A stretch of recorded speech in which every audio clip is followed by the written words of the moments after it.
समंदर में उठी एक लहर लगभग नजर ही नहीं आती, लेकिन इसकी गोद में एक राज है। ये 950 किलोमीटर प्रति घंटे की रफ्तार से आगे बढ़ती हुई सीधे किनारे की ओर जा रही है। अगर ये लहर अमेरिका के एक सबसे जाने माने शहर से टकराए तो क्या होगा?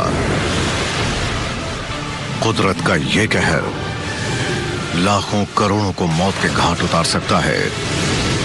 सुनामी के रहस्यों पर से पर्दा उठेगा आज सीक्रेट्स ऑफ द अर्थ पर। इंसानों के लिए समंदर हमेशा से बेशकीमती चीजों का खजाना रहा है, लेकिन इसका एक और भयानक रूप भी है। कभी कभी इसकी लहरें खतरनाक सुनामी का रूप ले लेती हैं। 90% सुनामियां पानी के नीचे जबरदस्त भूकंप की वजह से बनती है। सुनामी असल में क्या है? सुनामी पानी की एक दीवार है जिसमें ईंट की दीवार की ताकत होती है। सुनामी समंदर की बाकी लहरों से पूरी तरह अलग है। 11 मार्च 2011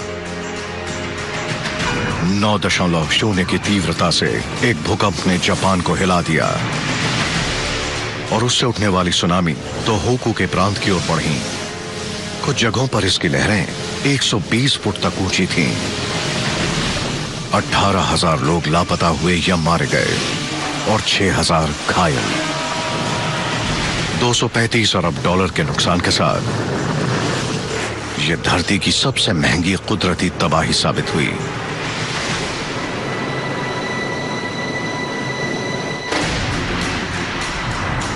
टोक्यो से करीब 480 किलोमीटर की उत्तर की ओर एक छोटा सा शहर है कैसनोमा। यहां पर टूना पकड़ने वाले मछुआरों पर सुनामी ने अपना कहर बरसाया। ये किनारे से कुछ 1.5 किलोमीटर अंदर है। ये टूना मछली पकड़ने वाला जहाज है जो कैसनोमा के बंदरगाह पर खड़ा रहता था, लेकिन सुनामी की लहरें इसे उठाकर यहां ले आई।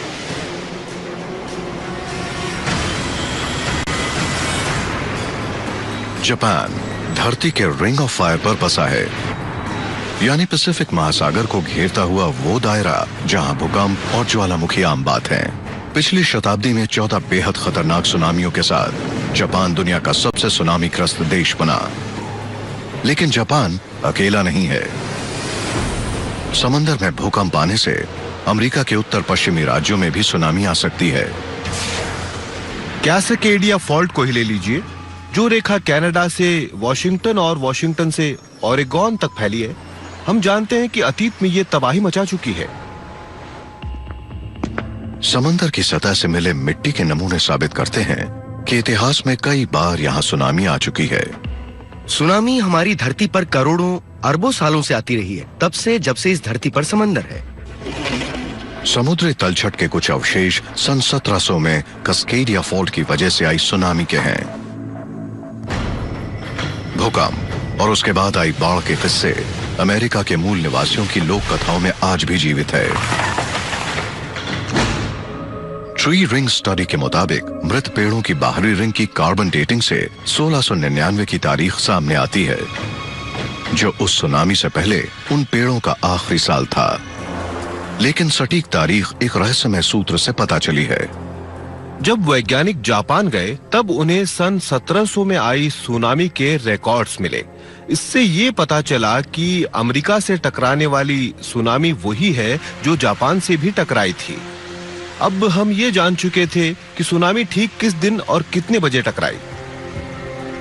जापान में मिली जानकारी से पता चला है कि ये सुनामी अमेरिका के उत्तर पश्चिमी हिस्से से 26 जनवरी सन 1700 को रात 9 बजे टकराई। आज वैज्ञानिक कोस्टा सिनोलाकस जापान आए हैं टोहोकू में आई एक सुनामी का मंजर देखने। ये उन 300 वैज्ञानिकों में से एक हैं जिन्होंने शुरुआती नुकसान की जांच की थी। टूना जहाज आज भी वहीं है और उतना ही हैरत अंगेज है। ओ, वो क्या है? Oh my God! आपने देखा? कुछ नजर आ रहा है? वो एक कार है। ये जहाज एक कार पर बैठा है। पिछली बार जब मैं यहाँ आया था तो मलबा मेरी हाइट से ऊपर तक था, इसलिए नजर नहीं आई थी। 330 टन का कहूल टकुमरून नंबर 18 आज राल्ट 210 पर खड़ा है। इसके आसपास उन इमारतों के नींव हैं जिन्हें सुनामी बहा ले गई थी। ज्यादातर सुनामियों की तरह इस सुनामी का जन्म भी समुद्र तल के सरकने से हुआ। भूकंप के समय फॉल्ट की एक तरफ की जमीन अचानक नीचे धंस जाती है। समुद्र तल में अचानक आए इस बदलाव से पानी ऊपर की तरफ उछलता है और सुनामी का जन्म होता है। जब समंदर के नीचे एक जबरदस्त भूकंप आता है तो उसमें 16,000 करोड़ लीटर पानी उछालने की ताकत होती है। इसके बावजूद बीच समंदर में सुनामी के नीचे इतना पानी होता है कि उसकी लहरें शायद कुछ ही फुट ऊंची होती हैं। अगर आप एक जहाज में बैठे हों और आपके नीचे से सुनामी निकल जाए तो आपको शायद पता भी नहीं चलेगा, लेकिन जब ये लहरें किनारे के करीब आती हैं तो समंदर की गहराई कम होती जाती है, जिसकी वजह से पानी ऊपर की तरफ उठने लगता है और किनारे तक पहुंचते पहुंचते ये इतनी बड़ी हो जाती हैं कि सब कुछ तहस नहस कर देती है। समंदर के किनारे से सिर्फ 100 किलोमीटर दूर तेहुकु में आए भूकंप से जापान का तट 60 मीटर पूर्व की ओर खिसक गया। धरती के क्रस्ट में आए इस बदलाव से पूरी धरती का वजन पुनर्वितरण हुआ। इससे धरती की एक्सिस 4 इंच से शिफ्ट हो गई और एक दिन सेकंड के लाखवें हिस्से से कम हो गया।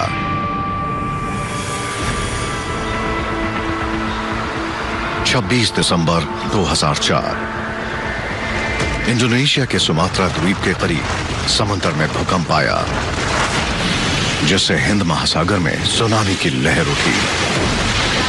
इस जानलेवा लहरों ने किस्से कहानियों को जन्म दिया है। कईयों का मानना है कि जानवर किसी भी विपदा के आने का पूर्वानुमान लगा सकते हैं। इस विपदा से पहले हाथी तट छोड़कर भाग गए, तो वहीं फ्लेमिंगो पक्षी भी अपने प्रजनन स्थान को छोड़ गए। स्कूबा डाइवर इस तबाही से अनजान रहे। जब तक वो ऊपर आए तो उन्हें मलबे नजर आए, लेकिन इस दहशत का एहसास तब हुआ जब पानी पर लाशें तैरने लगीं। अनुमान है कि इंडोनेशिया में आए भूकंप में हिरोशिमा पर फटे परमाणु बम जैसे 23,000 बमों की शक्ति थी। इस जल प्रलय में 2,30,000 लोगों की जानें गईं और 11 देशों में लाखों लोग बेघर हो गए। यह धरती के इतिहास की सबसे खतरनाक सुनामी थी। सुनामी के विनाशकारी रहस्यों को समझना आसान नहीं है और हम अब जाकर इन लहरों को थोड़ा बहुत समझने लगे हैं। ये वो लहरें हैं जो शहर के शहर तबाह कर सकती हैं। ये वो लहर है जो रुकने का नाम ही नहीं लेती।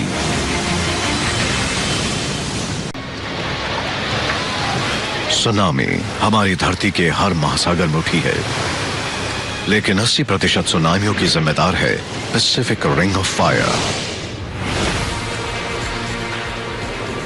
1 अप्रैल 1946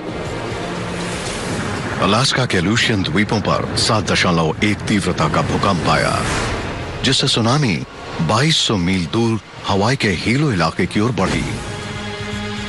इस सुनामी की 50 फुट ऊंची लहरों ने 159 लोगों की जानें ली। इसके बावजूद ये लहरें बीच समंदर में जैसे अदृश्य थीं। बीच समंदर में सुनामी की लहरें बस कुछ ही फुट ऊंची होती हैं और दूर से तो वो नजर भी नहीं आती। अब जाकर हमें एहसास हुआ कि सुनामी की लहरें बाकी लहरों के मुकाबले अलग होती हैं। ये लहरें 150 किलोमीटर से ज्यादा लंबी हो सकती हैं। लहरों की लंबाई उसके अगले और पिछले भाग से मापी जाती है, न कि साइड से। एक लंबी सुनामी की लहर अपने साथ ढेर सारी ताकत लेकर आती है, इतनी कि लहर बेहद तेज रफ्तार से आगे बढ़ती है। इनकी रफ्तार 1000 किलोमीटर प्रति घंटे तक पहुंच जाती है, एक जेट एयरप्लेन जितनी तेज। इसकी रफ्तार को समझना आसान है, क्योंकि बीच समंदर से उठी लहरों के रास्ते में कुछ नहीं आता। लहरों के ऊपर हवा है जो बाधक होती है, लेकिन बहुत कम। लहरों के नीचे समुद्र की सतह है, वो भी रोधक होती है, लेकिन बहुत कम। यानी इन लहरों को रोकने वाला कोई नहीं है। इतनी ऊर्जा के साथ सियाटल शहर एलियट बे से अंदर आती सुनामी का सामना कैसे करेगा? समंदर में आए भूकंप के बाद लहरें एमरल्ड सिटी के तट पर पहुंचेंगी। तट के नजदीक आने पर समुद्र ज्यादा गहरा नहीं है और लहरों की रफ्तार पर ब्रेक लगती है। तेजी से आगे बढ़ रही लहर की रफ्तार अचानक कम हो जाती है और लहरें 16 फीट तक उछलकर शहर की सड़कों पर कब्जा कर लेती हैं। अब चूंकि हमारा अनुभव हमेशा साधारण लहरों के साथ रहा है, इसीलिए हम समझ नहीं पाते कि आखिर सुनामी की लहरें इतनी अलग कैसे हैं। हमें अब एहसास हुआ है कि एक साधारण लहर और सुनामी की लहर में बहुत बड़ा अंतर है और इस अंतर को समझना बहुत जरूरी है। आमतौर पर लहरें हवा से बनती हैं। हवा से बनने वाली ये लहरें कुछ 100 मीटर लंबी होती हैं और यही अंतर है साधारण और भूकंप से बनने वाली सुनामी की लहरों में। सुनामी अलास्का के प्रिंस विलियम साउंड में आए 9.2 तीव्रता के भूकंप से इस सुनामी का जन्म हुआ था। ये उत्तरी अमेरिका का अब तक का सबसे ज्यादा तीव्रता वाला भूकंप था। अलास्का में 119 लोग गुमशुदा हो गए और समुद्र तट पर मौजूद पूरी की पूरी बिरादरी तबाह हो गई। इस तबाही के बाद इमरजेंसी क्रू और फिर इंजीनियर्स घटनास्थल पर आए, इस उम्मीद से कि यहां से मिलने वाले सुरागों पर वो भविष्य में सुनामी का सामना कर पाएंगे। जापान के उनागावा में 2011 में आई सुनामी ने इमारतों की फाउंडेशंस पर हमला किया और पूरी की पूरी इमारतें ढह गईं। यहाँ जो नजर आ रहा है वो एक उदाहरण है कि हम किस तरह अपनी इमारतें बनाते थे।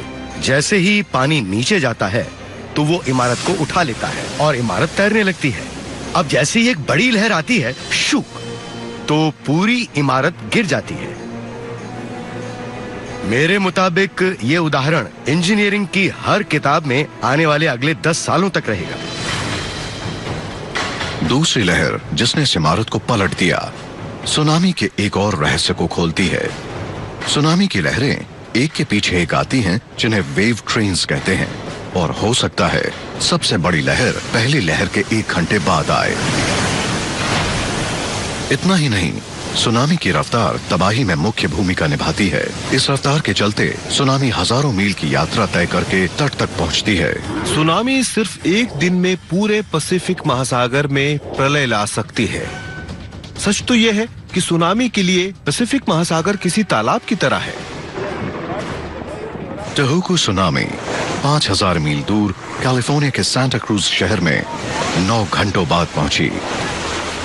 हालांकि समंदर का स्तर सिर्फ कुछ फीट बढ़ा, लेकिन पानी बंदरगाह में फनल की तरह बहने लगा और आश्रय ले रही सभी नाव बर्बाद हो गई। पानी के बहाव ने डॉक को बुरी तरह नुकसान पहुंचाया और हजारों नाव नष्ट हो गई।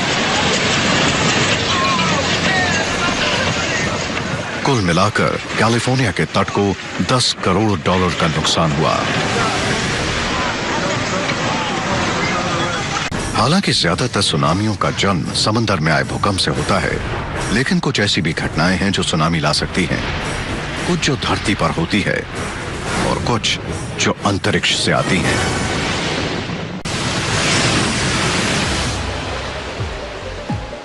इक्कीसवीं सदी के वैज्ञानिकों ने समुद्र के अंदर ऐसे उपकरण लगाए हैं जो उन्हें सैटेलाइट द्वारा सुनामी के आने से घंटों पहले ही चेतावनी दे सकते हैं। लेकिन जब तट के करीब भूकंप से सुनामी बनती है तो इस चेतावनी से भागने का समय ही नहीं रहता।